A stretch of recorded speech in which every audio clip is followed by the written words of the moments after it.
Live from downtown Detroit, home of WDIV and Click on Detroit, Local 4 News at noon starts now. Scientists believe they might be one step closer to determining why some people lose their sense of smell when they contract COVID and others don't. But first, Lansing poured $17 billion into education in this year's budget, yet the need is much larger. And that story tops our news here at noon. Thank you for joining us. I'm Evrod Kasumi. The governor is holding listening sessions with educators across the state for more input on how to improve the situation. And one teacher who attended today's early session was from Oxford High School and cried out for help. Local 4's Rob Maloney joins us now live this afternoon in Waterford with more on what they had to say, Rod.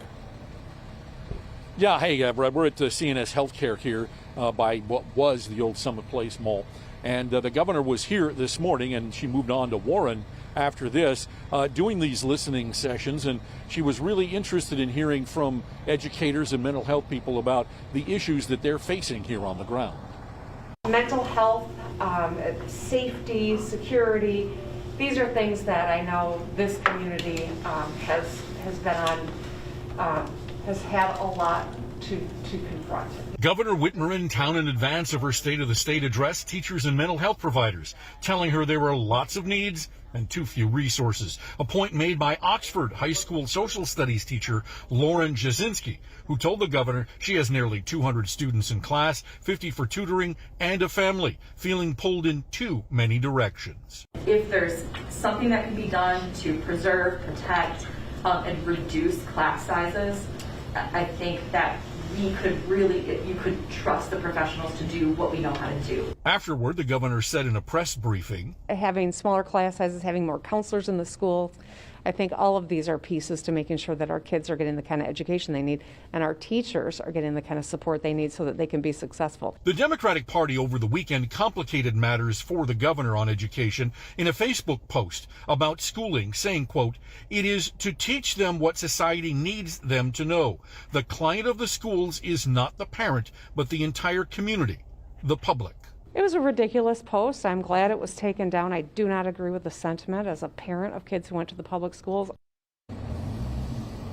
Well, the governor there getting a lot of heat from Republicans in Lansing after that poll situation over the weekend. The governor saying that she believes that it needs to be a collaborative effort between parents and the schools, the districts, and the Department of Education. Evrod, back to you. All right, Rob Maloney reporting live for us this afternoon. Rob, thank you. Meanwhile, the fallout continues after the dismissal of Mark Schlissel as president of the University of Michigan. Two survivors of the late Dr. Robert Anderson are speaking out today on what they call a lack of accountability, and they're hoping for more transparency from university officials.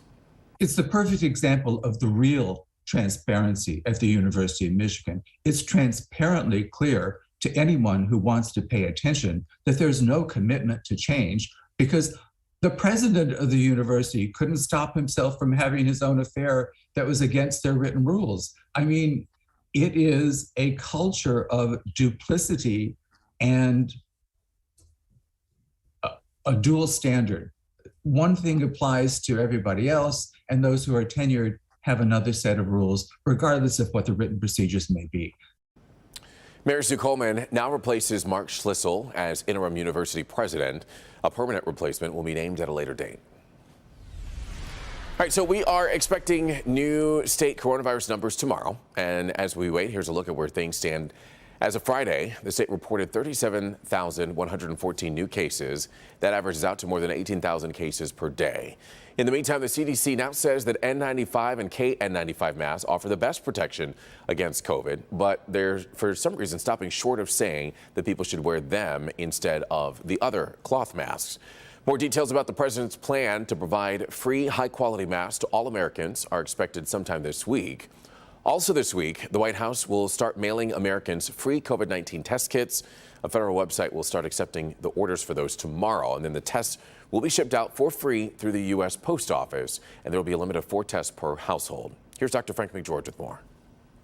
Free rapid COVID tests are coming for every household, but how do you make the most of these tests?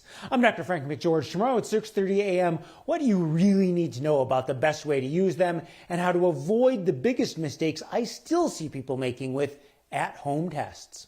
Thank you, Doc. Meanwhile, scientists are piecing together why they believe some people lose their sense of smell after they get COVID-19. A study that was published in the journal Nature Genetics identified a genetic risk factor. Scientists think loss of smell stems from damage to cells in a part of the nose. These cells protect neurons, which help humans smell. The damage presumably leads to the death of the neurons. Scientists noticed differences in the genes of people who lost smell compared to those who did not. Developing right now, airlines are warning of chaos if 5G mobile service is deployed later this week. The nation's largest air carriers say that thousands of flights could be grounded by the interface from the technology. High-speed 5G internet uses so-called C-band frequencies, and those are close to what's used by aircrafts to measure their altitude. The airlines say that the technology can interfere with the instruments and create a serious safety hazard.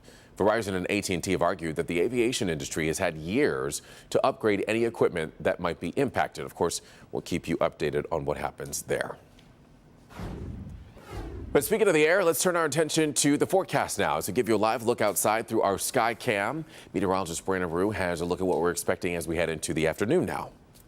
Evrod, we are at 30 degrees, which is the warmest temp we saw all day yesterday, and more 30-plus temps than we have upper 20s. Still have a little wind out of the southwest, 5 to 15 miles an hour, mid-January. You know what that means, wind chills in the low to mid-20s out there if you're heading outside for a little bit. But our flurries are a-fizzling. Temperatures, even though it's as warm right now as what we saw all day yesterday, not going to warm up a ton. Into the low 30s, even the middle 30s later tonight, staying on the dry side, but likely going to see just a little bit of light snow cruising across our north zone later this afternoon. Little wintry mix tomorrow, Evrod, and I'll take a closer look at that. Plus your weekend snow chances coming up. Alrighty. Brandon, thank you. We'll check in with him in just a little bit. Police are on the scene now of a barricaded gunman situation in Pittsfield Township. This is happening at the Glencoe Hills apartment complex. It's right there on Washtenaw Avenue near Carlton.